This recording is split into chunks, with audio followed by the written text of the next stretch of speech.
We don't want to just be getting skinny and then having the weight come back on and having all the difficulty that comes with extra weight, carrying extra weight in this world. I see that I was missing the whole picture, that this whole wellness thing is not just diet alone, or it just not workout alone. The stress of trying to achieve an outcome that you don't have full control over can sometimes make you mess up with the things you do have control over. You almost had to challenge your preconceived notion and realize that you weren't bound to that plate.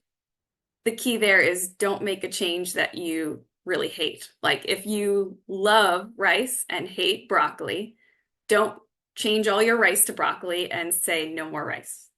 That is not realistic.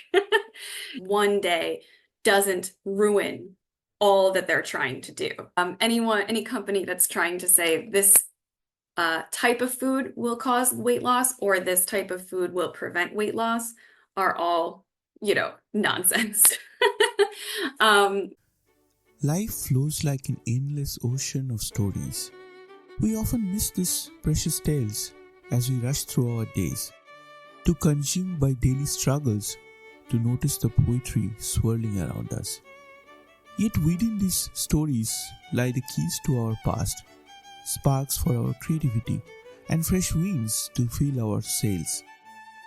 I am Obro, a writer based in Melbourne, in quest of those stories with diverse voices that tell them from every corner of the world. Welcome to Stories and Stanza.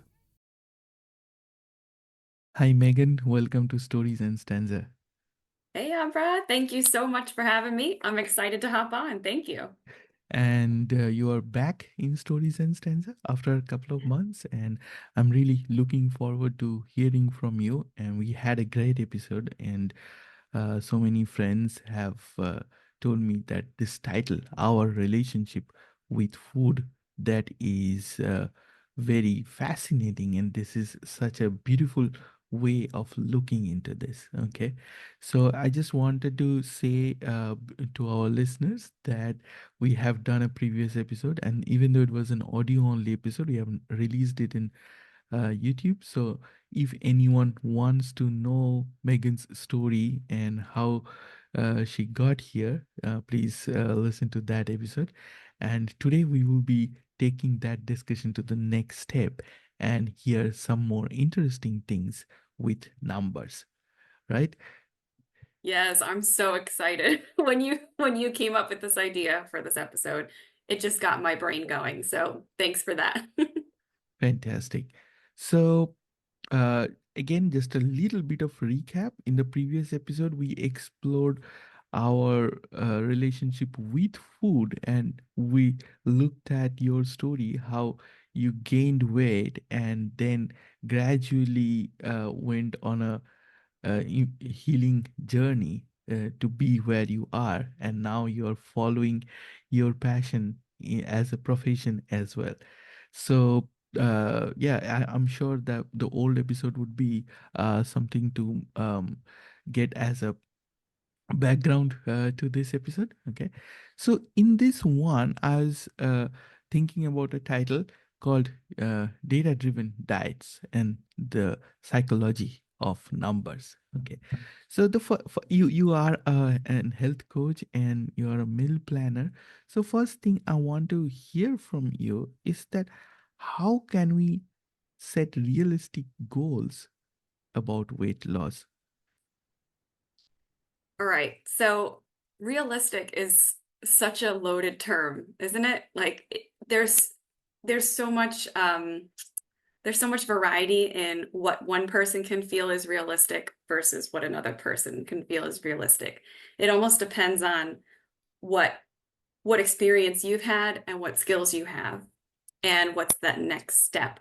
So I like to, if someone is aiming for a weight loss goal, realistic to me often means it's something that they can do and sustain for the amount of time it takes to reach the goal. And they can do it afterwards too. So realistic usually means a habit or an action that can last for their life, or in some kind of form last for their life. So this is kind of different than how, you know, many of us approach weight loss, because we kind of want it to be fast. We want to get there and be done.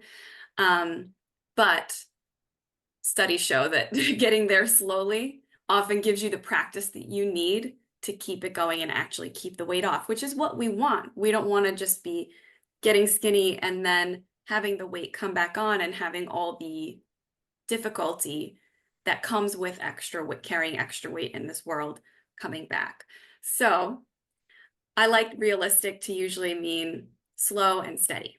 So in numbers terms, that usually means 1 to 2% of your body weight per week lost. And here's the cool thing, it can actually be less than that. It's hard to do a weight loss journey when it's less than 1%, because it's hard to see in the data on the scale.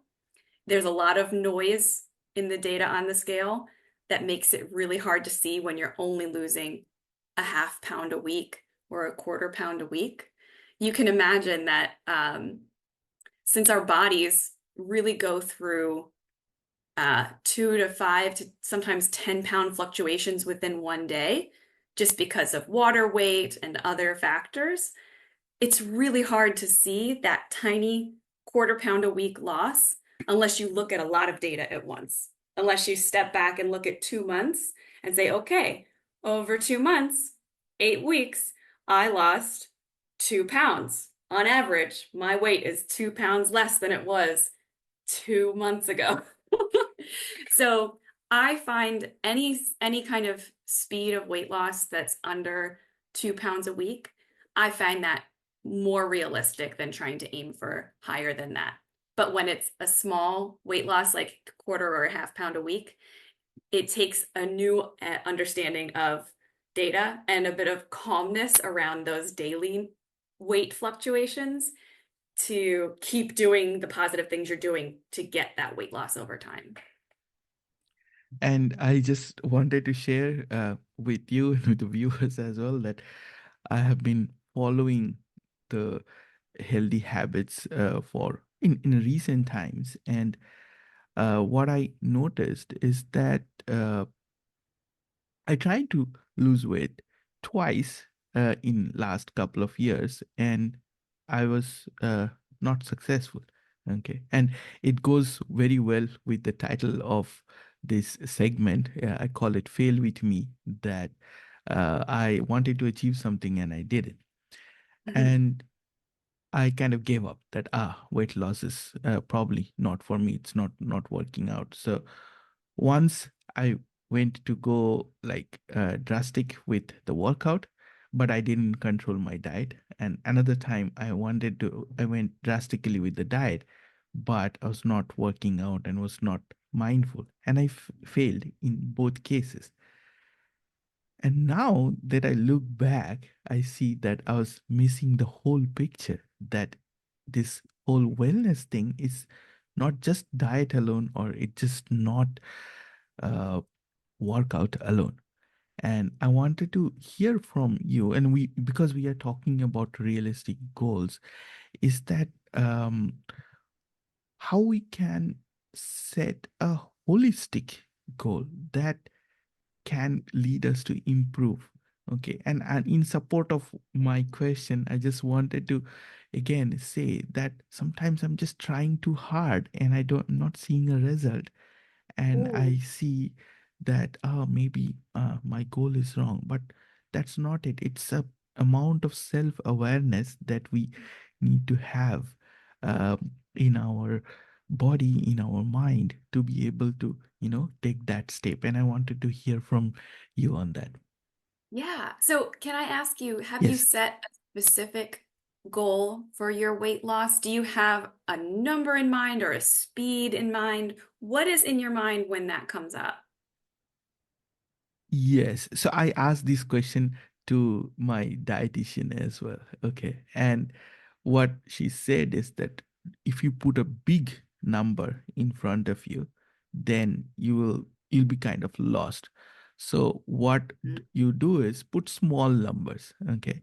So she told me that put like um, 5 kilos, for example, Mhm. and set that a target for 2 months, 2.5 months. Okay. And see if you are able to, uh, you know, change your habits. And your habits, it will not change overnight, it'll Yes. change gradually. So just see if you are able to go in that direction. You don't even have to achieve that goal. Okay. And it is going to be long journey. It is not something like a magic you can turn things around, but see, Yeah. at least you are able to proceed to that direction. And n- I didn't understand it when she explained it to me. Okay. And then I was in a state when I was a little bit stressed, and a lot of that stress came because I was not sleeping too well. Mhm. Okay. Uh, and because I was not sleeping too well, I was not digesting too well. So it was kind of a uh, coping cycle that, and then again, you're eating, you're not sleeping well. And I couldn't change everything in one day, but I streamlined it slowly, slowly, slowly, slowly. And then I started seeing the difference, which is when I felt good. And now I think that, okay, so I'm here now. I can possibly set a realistic, maybe 6 month goal that, okay, Mhm. next year by this time, if I lose this much of weight, and if I sustain it, the habit Yeah. that I am transitioning to, if I sustain it, then that would be my goal. Oh, so it sounds like, and I love the advice that your dietitian gave of choosing a goal, incremental goals rather than one huge ultimate goal. I Yes. think that's very powerful, especially for folks who have never lived at the weight that they're aiming at.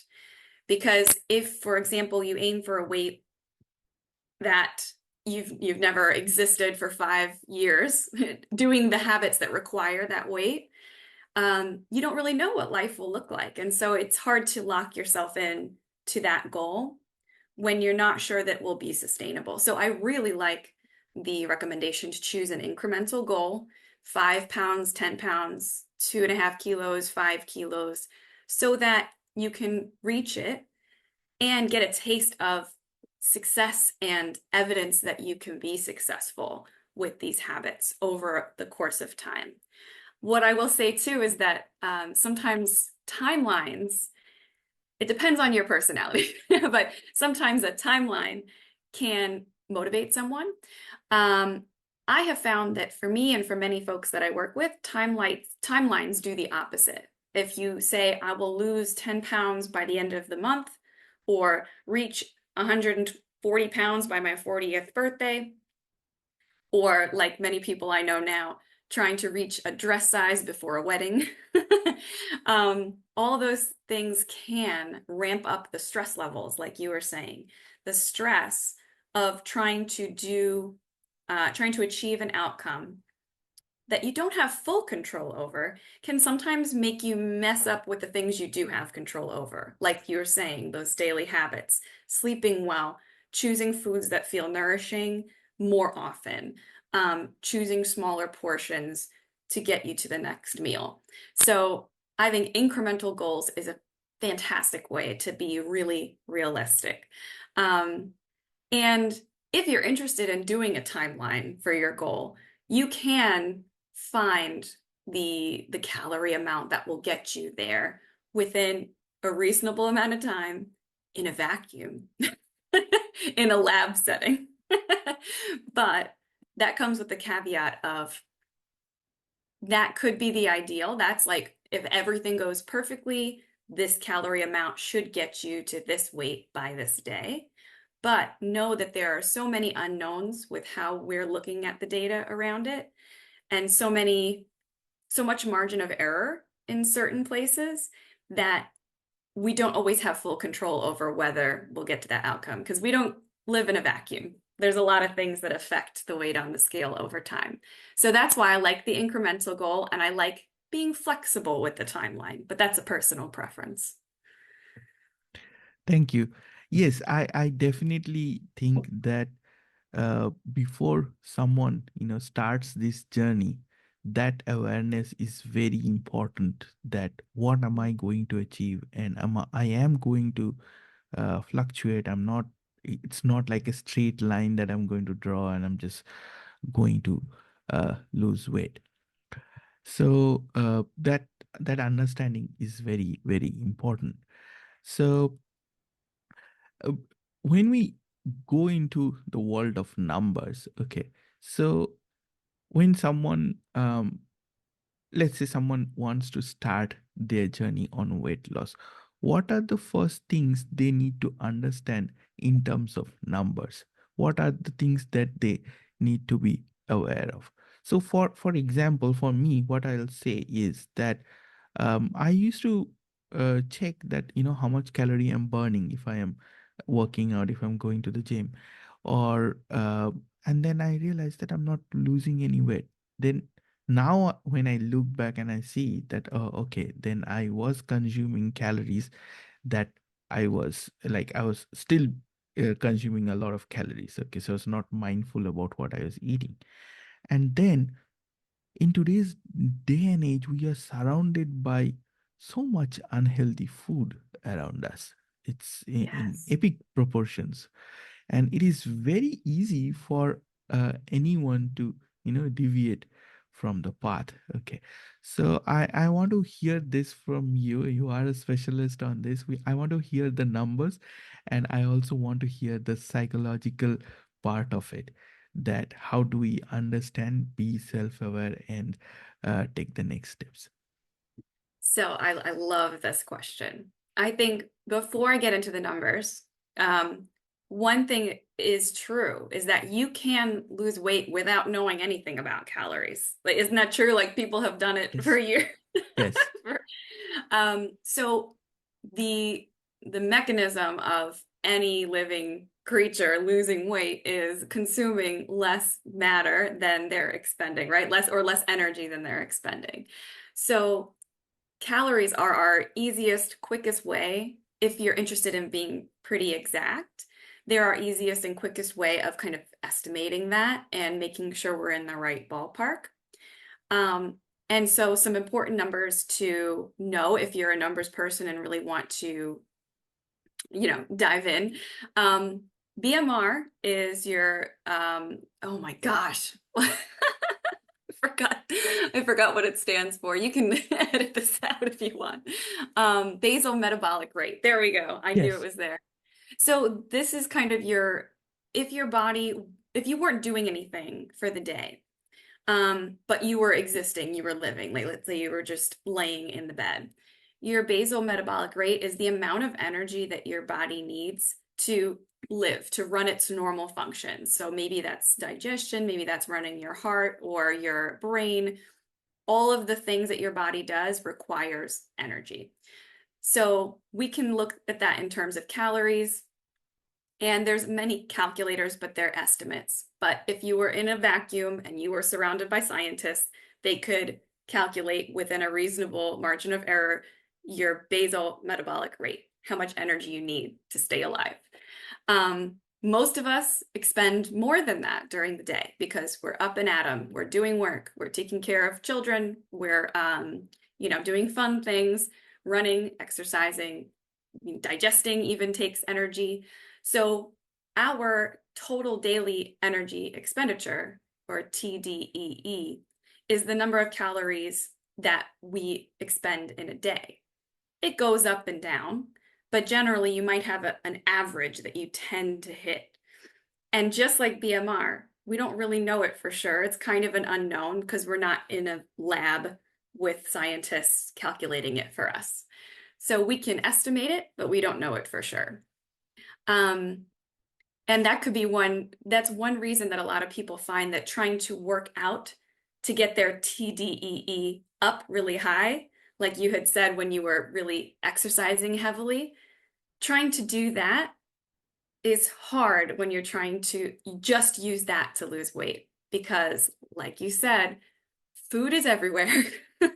And if we're not changing our food intake, just trying to hit above our TDEE, trying to beat that enough to lose weight is quite difficult. That takes a lot of very purposeful exercise or just general, a ton of activity during the day. Whereas it's very easy to eat and beat that because of all the extra food that we're surrounding ourselves with. So the estimates that I find most useful are one, the average calories that you consume over time daily. So if you take, let's say, 4 weeks and you track what you're eating and you get an estimate of the calories, one really helpful thing to do this to be accurate is to use a food scale with grams for most of the things that you're eating, especially oils, butters, and nuts.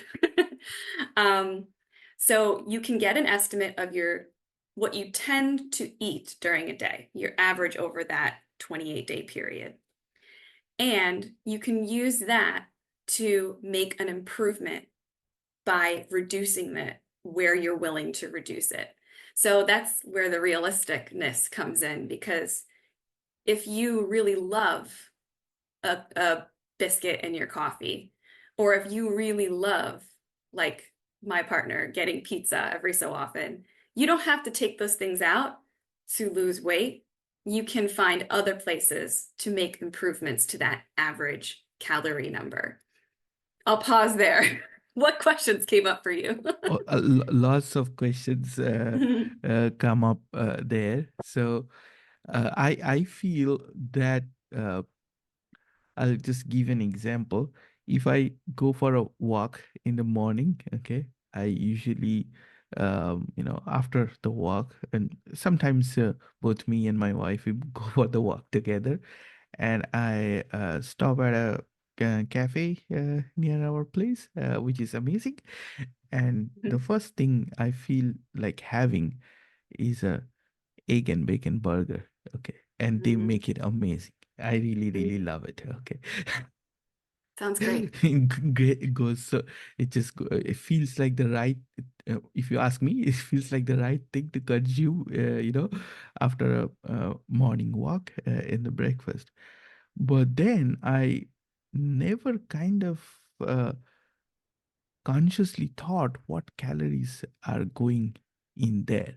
So if I am consuming that, um, it's a balance of many things. Am I balancing that out somewhere else? And the other thing I will say is that it is very particular for Indian diet. And I am telling this because we have a child, and my daughter grew up here in Australia. Okay. And we migrated to Australia. So we came up with a food habit that we were conditioned with. Okay. So my daughter has a very different taste palette and very different eating habit. Okay. But we are conditioned to have a lot of rice in our meals. Okay. So for the longest time, I was thinking psychologically that if I'm not having rice, my day is not complete, or my digestion will not be complete, or I'll not be healthy, or I'll fall sick. That there were a lot of things going on in my mind. And now, when I look these things together, that the total calories I'm burning and the total calories I'm eating. So, what I'm trying to say is I was not mindful about the two numbers. The moment I Yeah. became aware of the two numbers, and I realized that, so if I am consuming rice, then I'll have to do these things. And if this is what my total calories are limited to, then this is how I should structure my diet. So did I explain that correctly? Yeah, oh, definitely. It's something where you can look at what you might normally have. And a lot of us have this idea of what makes a plate look full or Mm, what like makes the meal complete.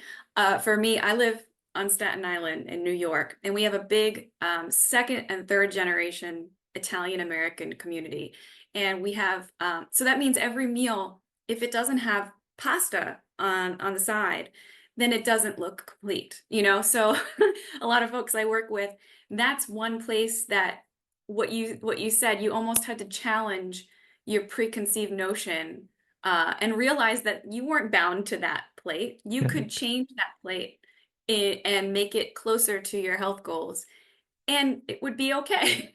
Like, doesn't mean you have to cut out rice, doesn't mean you have to cut out pasta, but if it was one place where you could create that lower calorie average and it was still a filling meal, then that's a great way to, if you do that habitually, day in, day out, most days, then that will create a lower calorie average that you're intaking, which means you're under what you were doing before, which was maintaining that weight at your total daily energy expenditure, which means you're lowering your weight over time.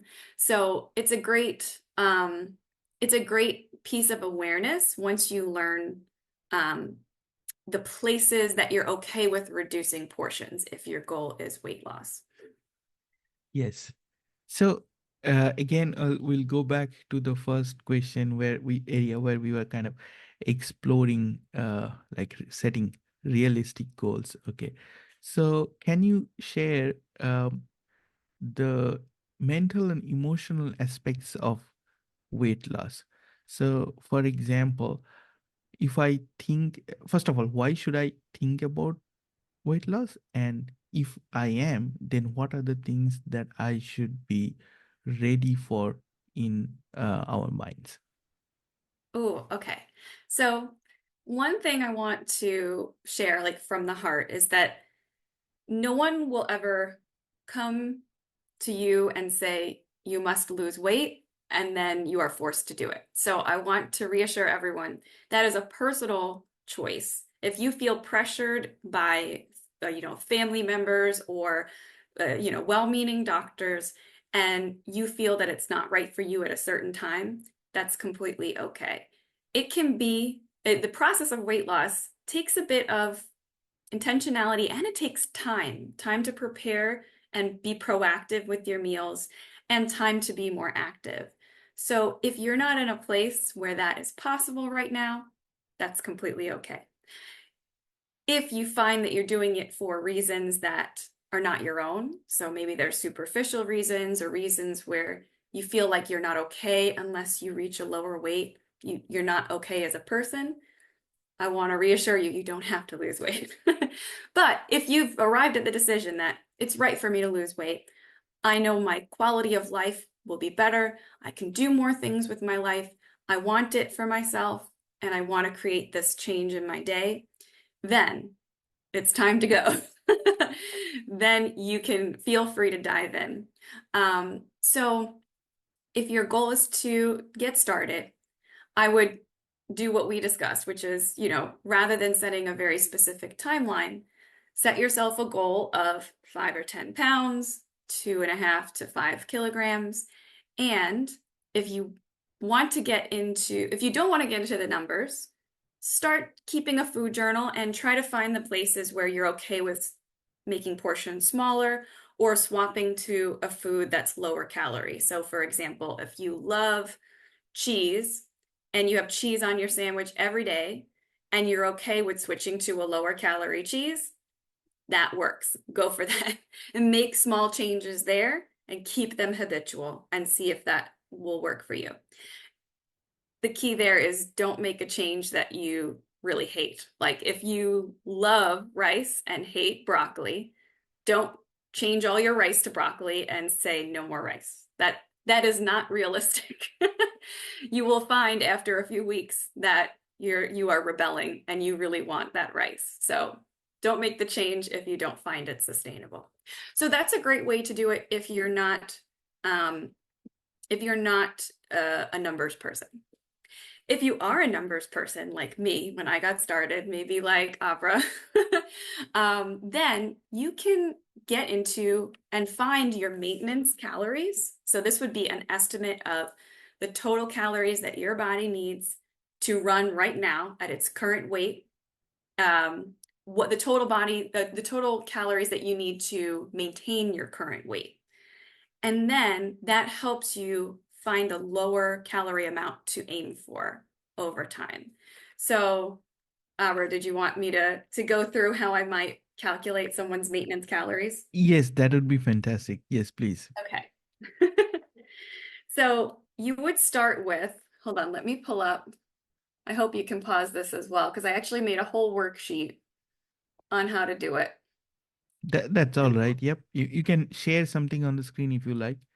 Okay, let me see if I can find it for you.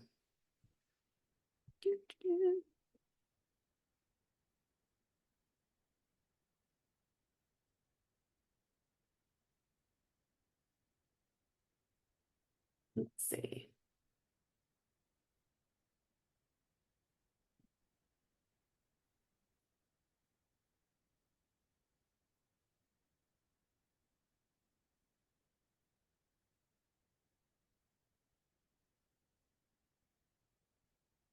Thank you for your patience. It's all right.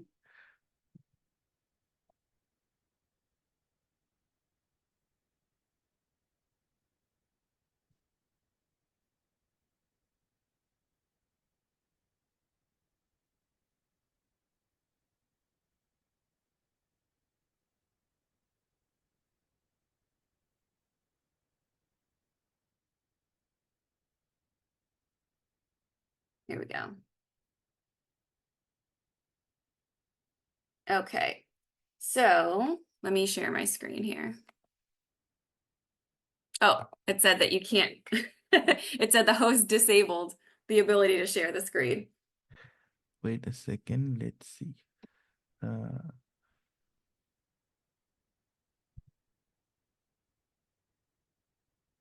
I made you host. Okay. All right, let's see. So what you should see, Yes. all righty. Okay, perfect. So you can get an estimate using many online calculators. That's completely fine. It's a great starting point. But what it does is it uses the reality for the average person at your height, weight, and age and sex. So it's not necessarily true to you. It's just true to most people who have a similar body to you at a similar age. So if you're interested in getting more exact with your maintenance calories, you can do an experiment where you get, basically you need to do 2 weeks at least of data collection. You can do 6. It's even better if you're a woman and you still have a menstrual cycle. It's even better to do 6 weeks because that takes care of that whole your hormonal levels really affect the water weight that's showing up on the scale. That's why I mentioned that. But you can start with 2 weeks. That's fine. And basically every day you're going to collect 2 pieces of information. You're going to collect your daily weight in the morning on the scale, and you're going to collect the average calories you had that day. And all the ways that you can increase your accuracy is using a food scale with grams. So we can't be perfect with these numbers, but you can get fairly accurate with them. So basically, you're going to have 14 daily weights, which will help you get your weight change right here. So your weight at the beginning and your weight at the end, subtract them, that's your weight change. So let's say that you were, is it okay if I use pounds? Yeah, sure, definitely. Yeah, yeah, yeah. Okay, so let's say you were 200 pounds and by the end of 2 weeks, you were 195, let's just say. Your weight change here would be 5. Now, we can figure out our daily difference, which will help us figure out our maintenance calories. So 5 times 3,500 is, I don't know it in my head, but I will use a calculator. 10,500. It is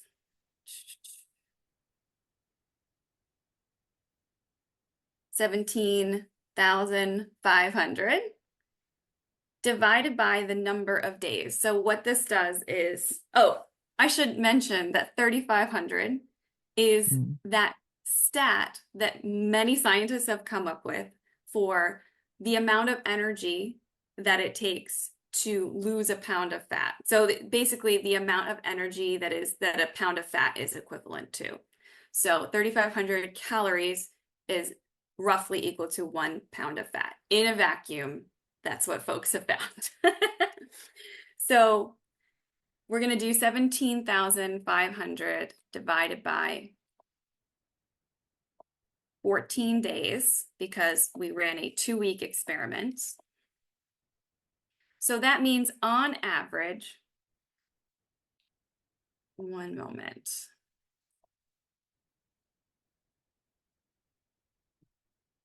So that means that the daily difference between what our body needed to maintain and what we actually consumed is 1,250 calories a day. Does that make sense? Yes. Okay. So that's the daily difference that we were working at, around 1,250 calories a day. So we lost weight over that time, right? The person lost 5 pounds over that 2 weeks. So they were eating 1,250 calories lower than their maintenance calories. So we can take, now that person was that person was also tracking the number of calories that they were having each day on average. So let's say that person's average was 1,500, like over that 2 weeks, each day, roughly, they were having around 1,500 calories of food that day, those days. So if we take 1,500 calories, what they were eating, plus 1,250 calories, which is their daily difference, what they were eating under their maintenance calories, then we're getting, what is that? Let's see, 27, yes, 2,750 calories. So their experiment told them, and I'll stop sharing now. Let's see. Their experiment told them that they lost weight eating at a certain level of calories and using the amount of calories per pound of fat. They were able to say that I was eating 1,250 under my maintenance calories, so my maintenance calories must be 2,750. So what that does is it gives you a more personal, to you, customized estimate of your maintenance calories. So then you know that if your average calories at any point are lower than 2,750, then that is creating a calorie deficit for you. So if over 2 months you have anywhere under that number as your average, that should be creating fat loss for you over time.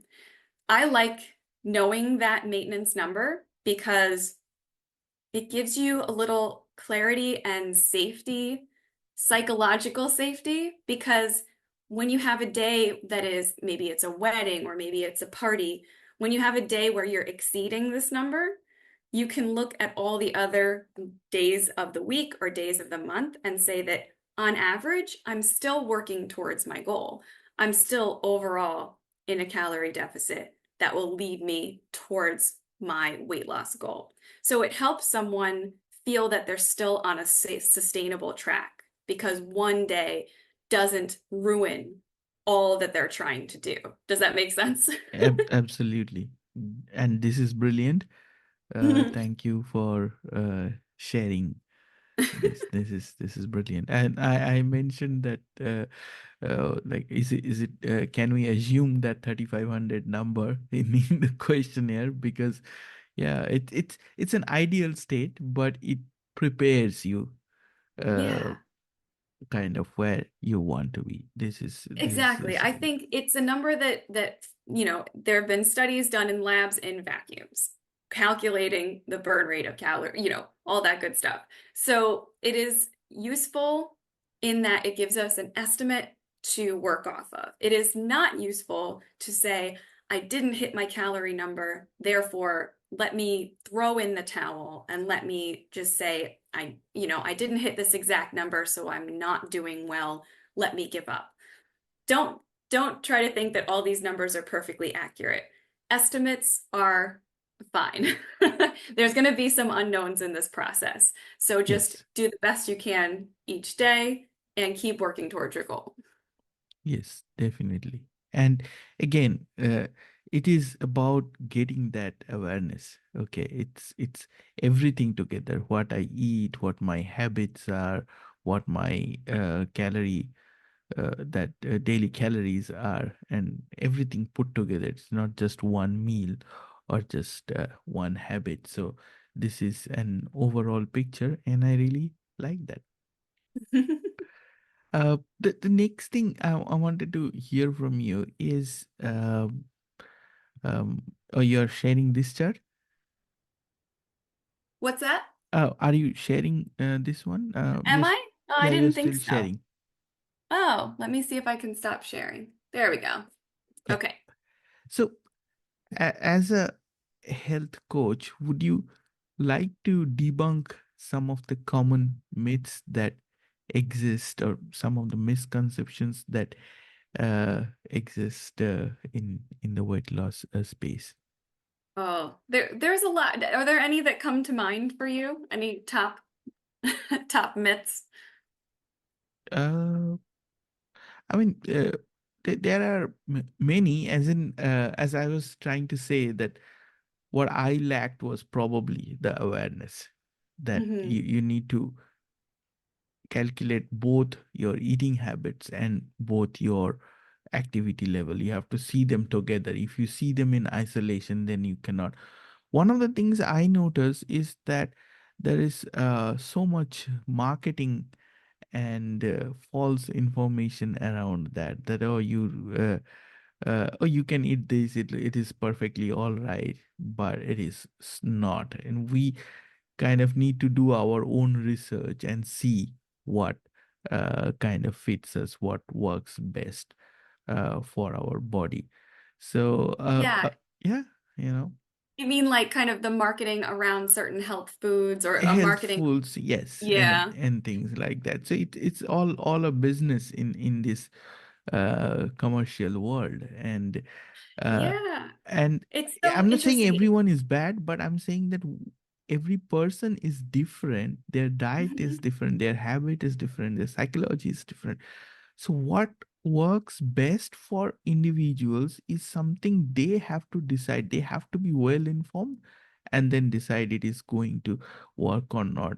We shouldn't kind of take anyone's say so that do this and it'll work, or yeah, things like that. Yeah, and when you said the foods that people say you should eat but that are definitely not helpful for what you're trying to do, the first thing that came to my mind was the juicing craze.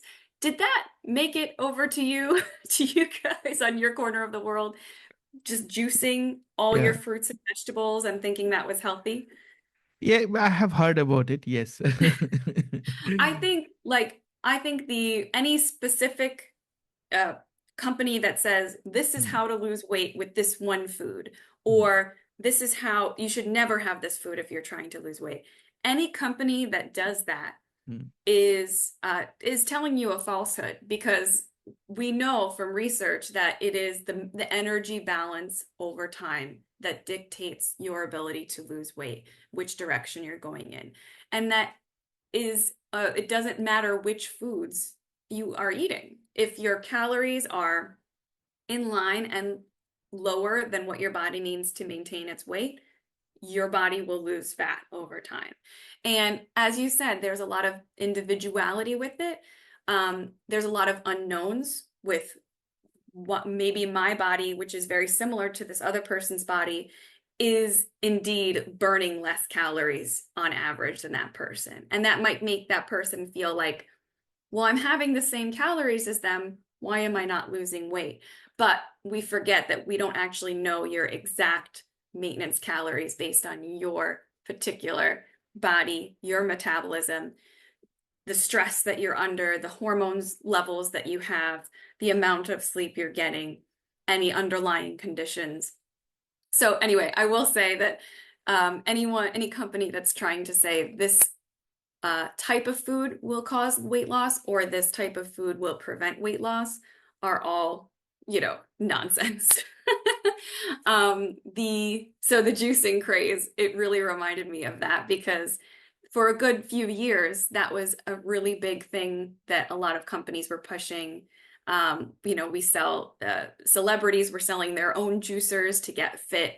All you have to do is just juice all your carrots and apples and just do that for breakfast, lunch, and dinner, and you will lose weight. But I think it's funny because many folks who are trying to become healthier with their food are also trying to have a more balanced blood sugar and insulin levels.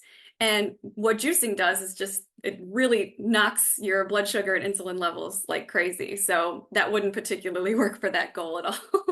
But in any case, the types of foods that you're going for, if people are trying to associate it with weight loss, it's usually just an attempt to sell their particular food and attach it to something that they think you care about. Correct. And I think the same happens in, you know, uh, any other kind of health services. Say people say that, okay, you have to come to this gym to get better. But the fact is, you can work out in any gym of the world. You can work out at your any pace if you are mindful about that daily Yeah. calories. And there's a myth too that you have to begin exercising in order to start losing weight. And even though exercise is proven to be extremely beneficial to your brain function, your longevity, your muscle mass, just helping all kinds of functions in your body, exercise and building muscle and building your aerobic strength, like all of that is very important. Even stress levels, it helps. But it is not necessary to lose weight for most people. Most people can get the most bang for their buck right away by focusing on the food and getting their food choices feeling really what's the word? Focusing on their food choices and improving them first, improving their portion sizes. That is the focus that can have the most bang for your buck.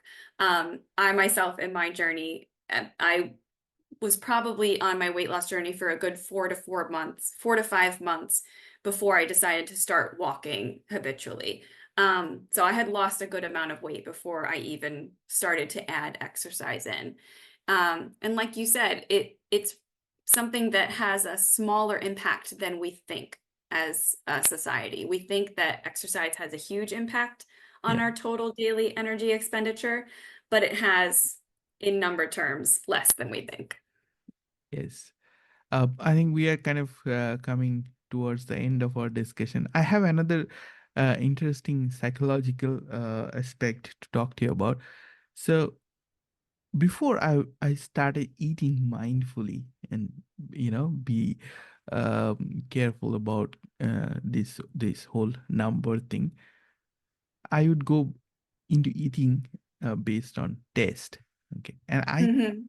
think now when I started doing this and I realized that okay, if I eat this is certain amount of calories and everything that comes in a package that it has the numbers in it. Okay, this is what it includes. But we are surrounded by so much unhealthy food. And Mhm. for someone who wants to weight loss, how do you recommend they navigate that? Like psychologically, we are surrounded by, let's say, cookies and chips and this fast food and that kind of snack and something sweet in everything. Then how does anyone kind of navigate that? Or for example, someone has a sweet tooth, someone can have a fruit and that, or say for example, have dates maybe, and they can meet their sugar craving in a healthy way. So how does someone navigate in the healthy food in today's world? Because we are surrounded by so much, first of all, misinformation and then unhealthy food. Yes, it's so true. I think that sometimes I wish that I could write down every time I saw an ad for fast food or an ad for candy or an ad for soda. Um, for me, I have a history of overeating, binge eating, and compulsive eating. So, and it was always on those high sugar or very highly palatable fried foods or things from restaurants. So I was very sensitive to those kinds of foods. They felt like the best tasting. I didn't crave anything. I never craved a piece of fruit. I never wanted vegetables. I just wanted, every time I was around those foods, I wanted them. Every time I went to a party where they were there, I wanted them. So they have a psychological hold on us, especially if we grew up. Um, there's a few ways you can grow up that cause you to become a little more focused on those foods. I think if they're very rare in your childhood, they become this wonderful thing that you want to consume a lot of when you become an adult. So that's me when I went to college and suddenly could get restaurant food all the time. I had my own money. I could go, get snacks, ice cream in the middle of the night. It became very accessible to me, and it became really important, like highly important to me because I didn't have it very much as a child, and it felt like something I didn't get to experience yet. Um, and so I am really hyper aware of the amount of fast food ads and candy ads and soda ads that are constantly there. And I'm also aware of the portion sizes in restaurants and the portion sizes that people decide are reasonable for themselves. Um, I feel that there's also those kind of party environments where the food is out for hours at a time. So your eyes are constantly falling on the food.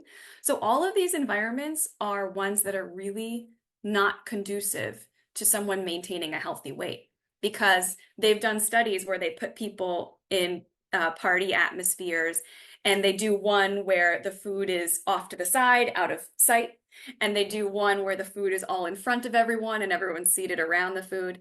And they really find that when the food is in front of you and your eyes are constantly falling on it, people are X% more likely to be eating it. They consume like 25 or 50% more calories when the food is set up that way. So it's fascinating how the environment that we're always in, with these sweet foods and fried foods constantly being available, it is set up for us to just be unconsciously eating more calories than our bodies need. So my advice to people who are trying to reach a healthy weight and trying to navigate that is, one, take control of your home environment.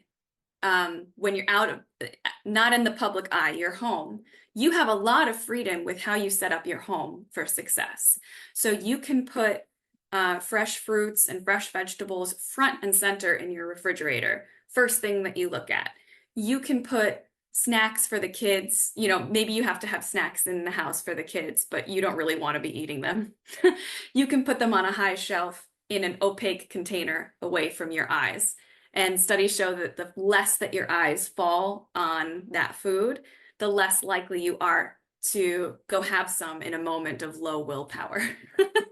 So you can set up your home environment for success. You can also choose not to bring really tempting foods into your house. So for example, I don't often bring granola into my house because it comes in really big bags, and I just tend to eat it out of the bag. It doesn't set me up for success. So you have the choice to keep some foods out of your house, and that will do a lot to keep your overall calorie intake almost unconsciously a little bit lower than it might have been before.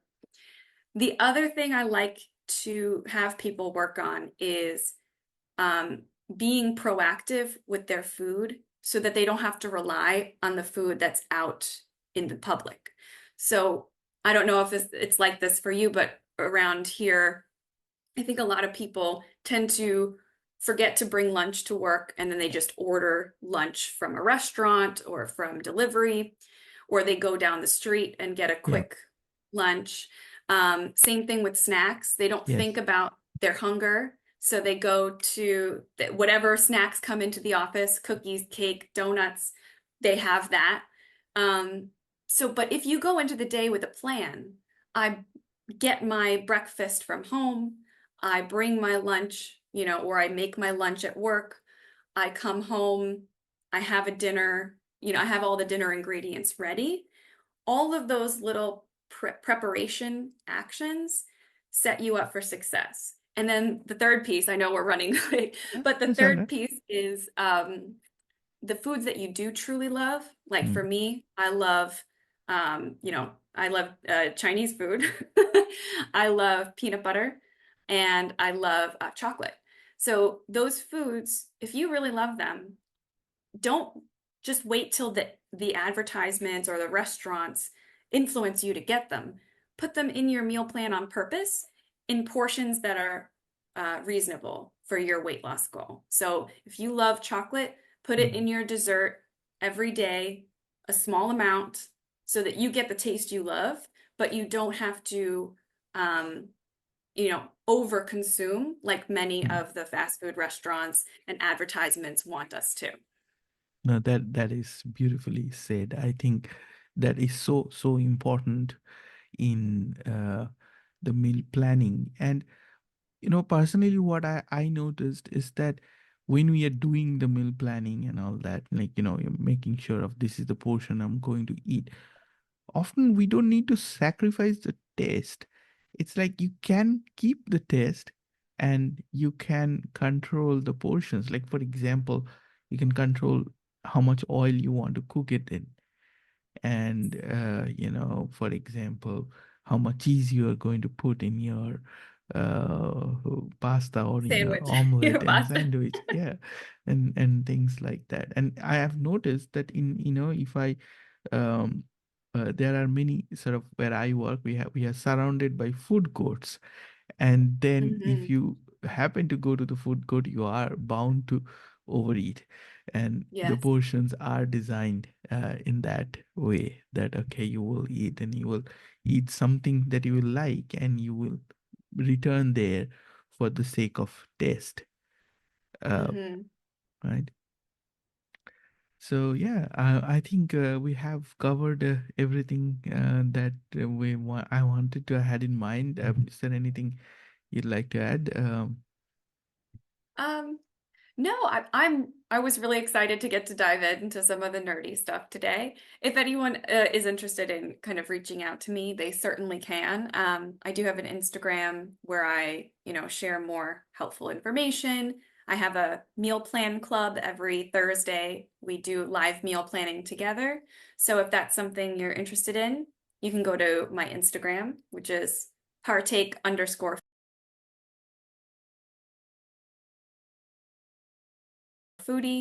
or you can go to my website as well, and all my information is there. Fantastic. Thank you so much, Megan, for coming back to Stories in Stanza and adding your beautiful insights. And yeah, it was amazing. Thank you. It's always a pleasure. Appreciate it. Thank you.